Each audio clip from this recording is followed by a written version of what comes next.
Tommy Martinez had a talent for finding trouble. Not the kind that got him sent to the principal's office, well, not usually, but the kind that made teachers sigh and wonder why they hadn't chosen accounting instead. At 12 years old, Tommy had already achieved legendary status at Lincoln Elementary for things like accidentally flooding the science lab, getting his head stuck in the playground fence, and somehow managing to lose his homework in 3 different dimensions. So when Tommy wandered behind the old maintenance shed during recess, nobody was particularly surprised. What was surprising was what he found there. The creature was massive, easily 8 feet tall, and covered in what looked like natural armor plating. Its skin had a metallic sheen, like someone had crossed a rhinoceros with a tank, and then decided to add extra spikes for good measure. Thick chains bound its arms and legs to the concrete floor, and its eyes intelligent. Angry eyes tracked Tommy's movement as he stepped into the shed. Most kids would have screamed. Most adults would have fainted.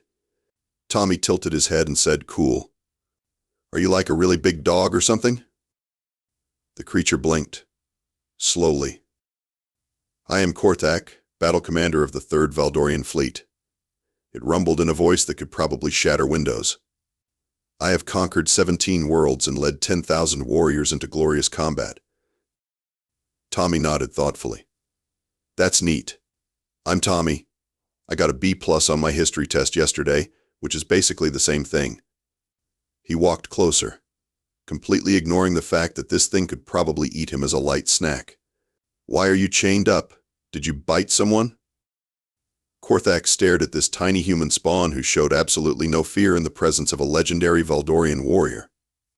In all his years of conquest, he had seen enemies flee in terror, allies tremble with respect, and civilians cower in submission. He had never, in his entire military career, been compared to a dog by someone offering him what appeared to be half of a peanut butter sandwich. "I am imprisoned by your kind," Korthak said carefully, still trying to process this interaction. "They study me like a beast." "Oh, that sucks," Tommy said, taking a bite of his sandwich. "Want some?" "It's got grape jelly, too. My mom always packs too much food anyway." This was not how first contact was supposed to go. According to Valdorian military doctrine, encounters with alien species followed specific protocols: intimidation, evaluation of military capabilities, demands for surrender, followed by either conquest or strategic retreat. Nowhere in the manual did it mention what to do when a small alien offered you half of its lunch. "You are not afraid," Korthak observed. Tommy shrugged. "My little sister is scarier than you, and she's only 8. Plus, you seem pretty cool. I mean, you conquered 17 worlds? That's like more than anyone in my class has ever conquered." And that was how the most feared battle commander in the Valdorian Empire found himself having lunch with a 12-year-old human who thought intergalactic conquest was equivalent to a good report card. Korthak was beginning to suspect that his invasion planning might have been inadequate. "The Pale Ones will return soon," Korthak warned, though he found himself oddly reluctant to see the small human leave. "They perform their tests when the sun reaches its peak." Tommy glanced at his watch, a plastic thing with a cartoon character on it that Korthak couldn't identify. "Yeah, I gotta get back anyway. Recess is almost over, and Mrs. Henderson gets cranky when we're late for math." He stood up, brushing crumbs off his jeans. "I'll come back tomorrow, okay? Maybe bring some better food. That stuff they're probably giving you looks gross." As Tommy walked away, Korthak realized something unprecedented had just happened. For the first time in his military career, he was actually looking forward to tomorrow. Tommy kept his word, which was more than could be said for most of Korthak's military allies.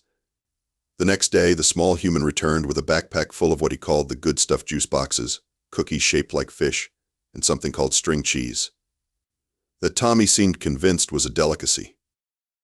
"So let me get this straight," Tommy said, settling cross-legged on the concrete floor like they were having a sleepover instead of conducting interspecies diplomacy. "You came here to invade Earth, but instead you got caught by the boring adults in lab coats?" "The Pale Ones use technology I had not encountered," Korthak admitted, accepting a juice box with as much dignity as an 8-foot warrior could muster. "They subdued me with energy weapons while I was conducting reconnaissance." Oh, you mean Dr. Pemberton and his crew, Tommy said, expertly inserting a tiny straw into his own juice box. Yeah, they smell weird and they're always walking around with clipboards like they're super important. My mom says people with clipboards are usually compensating for something. Korthak paused in his attempt to figure out how to drink from a container designed for human children. You know of these pale ones? Duh. They built this whole secret facility under our school. Like, how stupid do they think kids are? We notice when weird vans show up every day and random people in suits start measuring things. Tommy took a sip of his juice. Plus, the cafeteria food got even worse after they arrived, which we didn't think was possible. This revelation was disturbing on multiple levels. The humans had detected the facility that his intelligence reports claimed was completely hidden. Worse, they had detected it using what appeared to be superior observational skills possessed by their juvenile population. Tell me about your reconnaissance mission, Tommy said, and Korthak found himself explaining things he definitely shouldn't be sharing with a potential enemy. 3 months ago, the Valdorian High Command had identified Earth as a strategically valuable world rich in resources, relatively primitive technology, and populated by a species that seemed incapable of unified resistance. Korthak had been sent ahead to assess military capabilities and identify key infrastructure targets.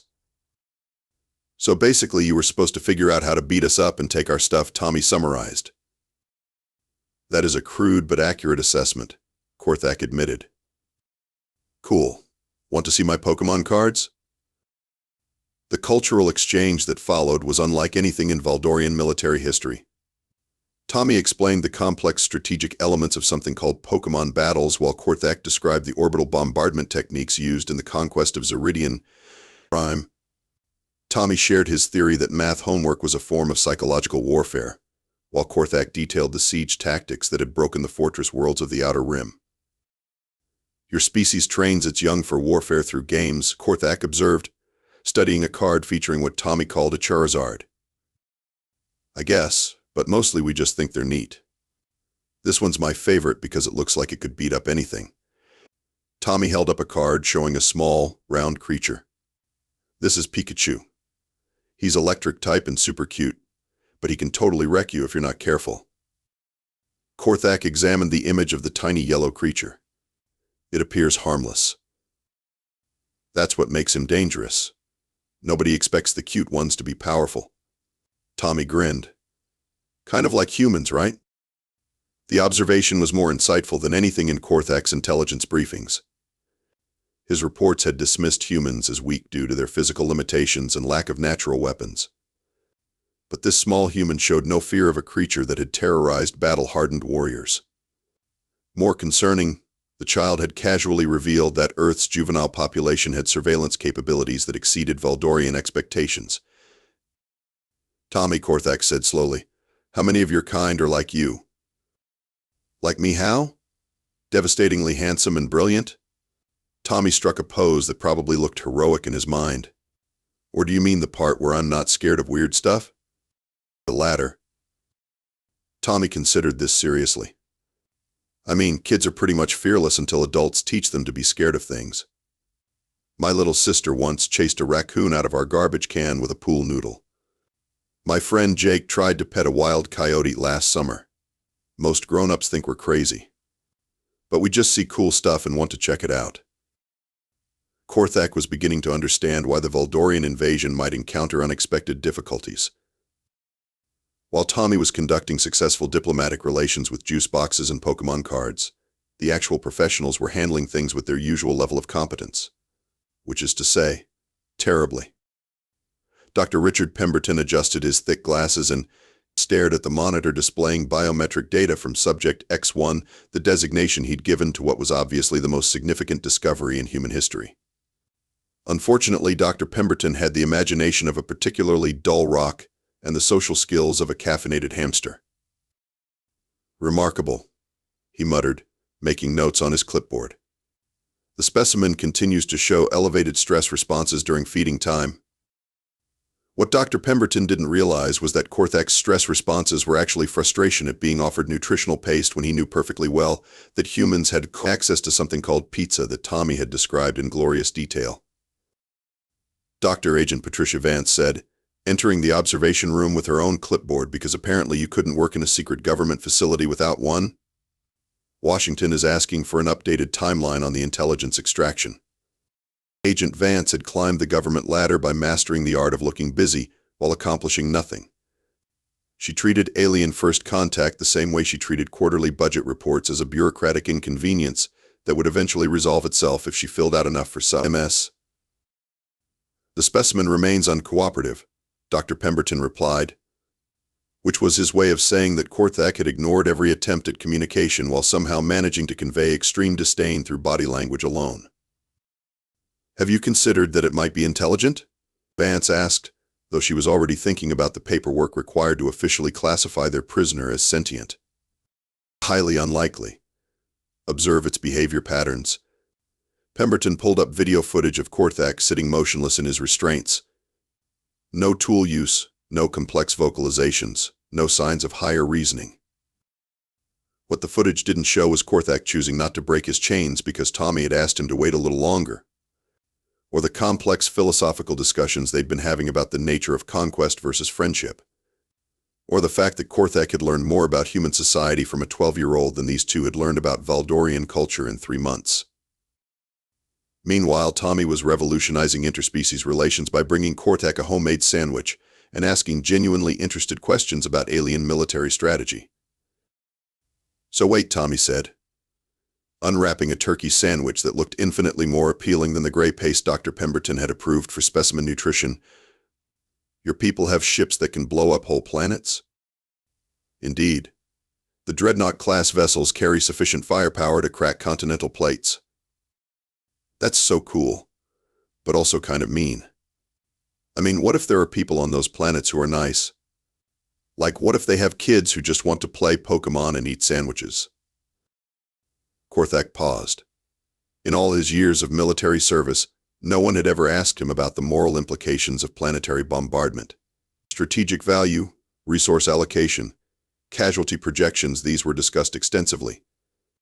But the possibility that target planets might contain small beings who just wanted to share their lunch had never come up in military planning sessions. "We do not typically consider individual inhabitants during conquest planning," Korthak admitted. "That seems like a pretty big oversight," Tommy said, offering Korthak half of his apple. "I mean, you guys are clearly smart enough to build spaceships and stuff, but you never thought about whether the people you're conquering might be friends instead of enemies." Upstairs, Dr. Pemberton was explaining to Agent Vance why their feeding schedule needed to be adjusted to optimize data collection, completely unaware that their primitive specimen was having his entire worldview challenged by a middle schooler with a lunchbox. "The specimen shows increased agitation when we deviate from the established routine," Pemberton noted, consulting his charts. What he didn't know was that Korthak got agitated when Tommy was late because he'd started looking forward to their conversations more than he'd ever looked forward to military briefings. Man, the great warrior of the Valdorian Empire was learning that conquest was a lot less interesting than friendship, and that humans were infinitely more complex than his species had assumed. But hey, at least the adults had clipboards. 3 weeks into their friendship, Tommy made a decision that would change the course of galactic history. He decided that keeping his friend chained up was, in his expert 12-year-old opinion, totally bogus. "Look, Korthak," Tommy said, setting down his backpack full of contraband snacks, "this whole situation is stupid. You're obviously not a bad guy. I mean, you shared your fruit gummies with me yesterday, and keeping you locked up is just mean." Korthak shifted uncomfortably in his restraints. "Small warrior, my people will come for me eventually. It is not necessary for you to. Dude, you've been here for 3 months. Maybe your friends forgot about you." The painful truth of this observation hung in the air like a fart in an elevator. Korthak had been thinking the same thing but hadn't wanted to admit it. The Valdorian military prided itself on never leaving warriors behind, but they also had a tendency to write off anyone who got captured as probably dead and move on with their lives. "Besides," Tommy continued, "I looked up your species online last night." "You what now?" "Oh yeah, the government thinks they're super sneaky. But my mom's boyfriend works in it, and he showed me how to access restricted files. Anyway, your people are apparently planning to invade Earth, which is rude, but also they think humans are weak and stupid. Korthak winced. That was indeed the general assessment in Valdorian intelligence reports. Which is totally wrong, Tommy said firmly. I mean, we invented ice cream and video games and those little umbrellas they put in fancy drinks. We're obviously awesome. So I figure if you go back and tell them we're actually pretty cool, maybe they'll want to be friends instead of invaders. The plan that Tommy outlined was simultaneously brilliant and completely insane. During the monthly fire drill scheduled for tomorrow, because apparently even secret government facilities had to follow safety protocols, Tommy would use his knowledge of the school's layout to guide Korthak through the maintenance tunnels to the surface. It was the kind of plan that could only work because it was designed by someone who had never been told it was impossible. The security systems will detect any unauthorized movement, Korthak pointed out. Yeah, but they're designed by adults, which means they're probably stupid. Plus, I know where all the cameras are because me and Jake figured it out when we were trying to prove that Mrs. Peterson picks her nose during lunch. Korthak was beginning to understand why Valdorian intelligence had underestimated humanity. The plan hit its first snag when Dr. Pemberton decided to accelerate the research timeline, which was academic speak for let's poke the dangerous alien with more invasive instruments because I have a conference presentation next week. Tommy arrived at their usual meeting time to find the maintenance shed full of people in lab coats wheeling in equipment that looked suspiciously like torture devices. Oh, this is bad, Tommy muttered, then did what any reasonable 12-year-old would do in this situation. He pulled the fire alarm. What followed was chaos that would have made actual military strategists weep with envy. Tommy had spent 4 years at Lincoln Elementary learning every shortcut, every hiding spot, and every way to move through the building without being detected by teachers. When the fire alarm went off and adults started panicking about evacuation procedures, Tommy slipped through the maintenance shed window and began working on Korthak's restraints with a multi-tool he'd borrowed from his mom's boyfriend. Small warrior. This is extremely dangerous, Korthak warned, even as he felt the chains beginning to loosen. Yeah, well, you're my friend, and friends don't let friends get tortured by nerds with clipboards, Tommy replied, hacking the locking mechanism with the determination of someone who had once spent 3 hours trying to get a toy out of a vending machine. The security systems, designed by people who assumed intruders would be adults with adult-sized plans, completely failed to account for a 12-year-old army of one who knew that the ventilation system connected to the old gymnasium and that the emergency lighting had blind spots you could exploit if you were short enough. By the time Dr. Pemberton realized that the fire alarm was a diversion and the specimen was missing, Tommy and Korthak were already making their way through passages that didn't exist on any official building plans. Your species' tactical capabilities have been severely underestimated, Korthak observed as they crawled through a maintenance tunnel that Tommy navigated with the confidence of someone who had used it to skip math class. Adults always underestimate kids, Tommy replied. They think we don't pay attention, but we notice everything. We just pretend not to because it's easier. Behind them, alarms were blaring and Agent Vance was probably filling out forms to report the security breach, completely missing the fact that humanity's first successful diplomatic mission was being conducted by a 6th grader with a Pokémon backpack. Tommy and Korthak emerged from the maintenance tunnel into what should have been a peaceful Tuesday afternoon on the Lincoln Elementary playground. Instead, they found themselves in the middle of what looked like a science fiction movie with a really good special effects budget. The sky was full of ships. Not little ships either. These were the kind of massive, angular vessels that made Star Wars look like a documentary about tiny spaceships. The Valdorian Third Fleet had arrived, and they seemed significantly less interested in diplomatic conversation than their imprisoned battle commander. Oh, Tommy said, looking up at approximately 50 warships that could probably reduce his hometown to a smoking crater. I guess your friends didn't forget about you after all. Korthak straightened to his full imposing height, and for the first time since Tommy had met him, he looked every inch the terrifying warrior he was supposed to be. The fleet commander will demand explanations. Revenge. Yeah, that's probably not good, Tommy agreed, then cupped his hands around his mouth and shouted at the nearest ship. Hey, your friend is down here and he's fine. Nobody hurt him. The response was immediate and thunderous. A voice that seemed to come from everywhere at once boomed across the playground in what Tommy assumed was the Valdorian language. It sounded angry. "What did they say?" Tommy asked. "Approximately, release our commander immediately or face annihilation," Korthak translated. "Okay, but like you're already released. Problem solved." Like. This was when Dr. Pemberton and Agent Vance finally caught up, bursting out of the school building with a security team that looked woefully unprepared for an alien invasion. "Doctor." Wyman. Pemberton was clutching his clipboard like a shield, while Agent Vance was frantically speaking into a phone, probably trying to reach someone important enough to make decisions about interplanetary warfare. "This is a successful first contact scenario," Dr. Pemberton announced to no one in particular, apparently having convinced himself that the situation was under control. "We can negotiate from a position of strength." Strength? Tommy stared at the man who thought keeping an alien warrior chained up for 3 months qualified as diplomacy. "Dude, they have like 50 spaceships and we have Mrs. Henderson's math class. What exactly do you think your position of strength is?" Agent Vance finished her phone call and approached with the kind of determined expression people get when they're about to make things significantly worse. "Washington has authorized me to negotiate on behalf of." "Nope," Tommy interrupted, stepping between her and Korthak. "You had 3 months to figure this out and you basically spent the whole time being mean to my friend. I'm handling this." What happened next would be studied in diplomatic academies for centuries, assuming humanity survived long enough to have diplomatic academies. Tommy looked up at the alien fleet, waved and shouted, "Can someone come down here so we can talk? My friend wants to tell you something important."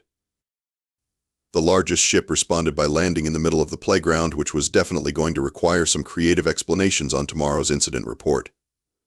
A ramp extended and several Valdorian warriors emerged, looking exactly as intimidating as Tommy had expected. The fleet commander was even bigger than Korthak, covered in scars that suggested he'd won fights with things that could eat tanks. He looked at the assembled humans with the kind of expression usually reserved for something you'd scrape off your shoe. "Battle Commander Korthak," the fleet commander said in heavily accented English, "you were presumed lost. These creatures will pay for your imprisonment." "Actually," Korthak said, and Tommy was proud to hear something new in his friend's voice, something that sounded almost like confidence. "I have learned something important about this species that changes everything." He gestured to Tommy, who suddenly realized he was about to become humanity's youngest ambassador to an alien empire. This small human risked his own safety to free me. He shared his food, treated me with respect, and asked for nothing in return except friendship. The fleet commander looked down at Tommy with the kind of confusion usually reserved for math problems involving trains leaving stations at different speeds. "A human child freed you?" the commander asked. "He did," Korthak confirmed. "And in doing so, he has demonstrated that our intelligence regarding this species is fundamentally flawed. They are not weak. They are not primitive. They are not worthy only of conquest." Tommy stepped forward, looked up at a warrior who could probably bench press a school bus, and said the words that would echo through Valdorian military academies for generations. "We don't want to fight you guys, we want to be friends. And friends share snacks and play games and help each other out when things get tough. Plus, we have pizza, which is basically the greatest food in the universe, and you should totally try some before you decide to blow us up." The silence that followed was broken only by Dr. Pemberton furiously scribbling notes and Agent Vance trying to figure out if there was a form for successful diplomatic contact initiated by Minor. 6 months later, Tommy Martinez was sitting in detention for the 3rd time that week, which was actually an improvement over his usual record. Mrs. Henderson had finally given up trying to understand why Tommy kept having animated conversations with empty air during recess, concluding that 12-year-olds were incomprehensible by design. What Mrs. Henderson didn't know was that Tommy was video chatting with Korthak, who was currently serving as the Valdorian Empire's first cultural exchange ambassador, a position that had never existed before but was apparently necessary now that they'd discovered humans were people rather than resources. The High Command has approved cultural exchange programs with 17 Earth universities, Korthak reported. His image flickering slightly on Tommy's definitely not regulation communication device. They are particularly interested in your species' approach to what you call creative problem solving. You mean the thing where we figure out solutions that technically work even though they probably shouldn't? Tommy asked, unwrapping his sandwich with one hand while keeping the communicator hidden behind his textbook. Precisely. Your escape plan has been studied extensively by our military strategists. They have concluded that human unpredictability is our greatest tactical advantage. Tommy grinned. Wait, are you saying that being weird and stubborn is actually a superpower? In essence, yes. This was probably the best news Tommy had received all week, which admittedly wasn't saying much since he'd also gotten a C- on his science project and stepped in gum twice. The Valdorian invasion fleet had officially been redesignated as an exploration and diplomatic mission, which sounded much better on the paperwork that Agent Vance was still filing 6 months later. She'd been promoted to Director of Interspecies Relations, a job that mostly involved trying to explain to various government officials why their first contact protocols had been completely rewritten by a 6th grader.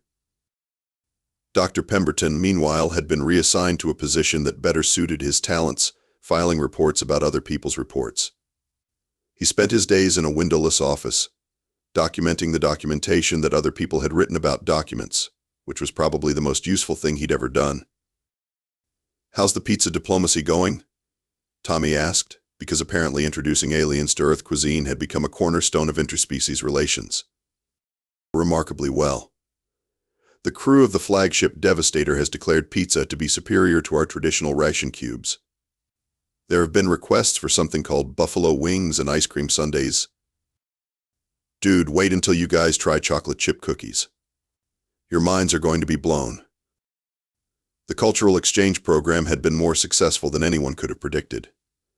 Humans were learning Valdorian engineering techniques that were revolutionizing space travel, while Valdorians were discovering that humans had somehow managed to turn warfare into entertainment through something called video games, and had developed social bonding rituals around shared food consumption that were apparently more effective than traditional military hierarchies. Tommy, Korthak said, his expression growing serious. Now, I wanted you to know that the High Command has officially designated you as an honorary battle commander of the Valdorian Empire. Tommy paused mid-bite. That's cool, but does it come with a salary? Because I'm saving up for a new bike. It comes with something better. Respect.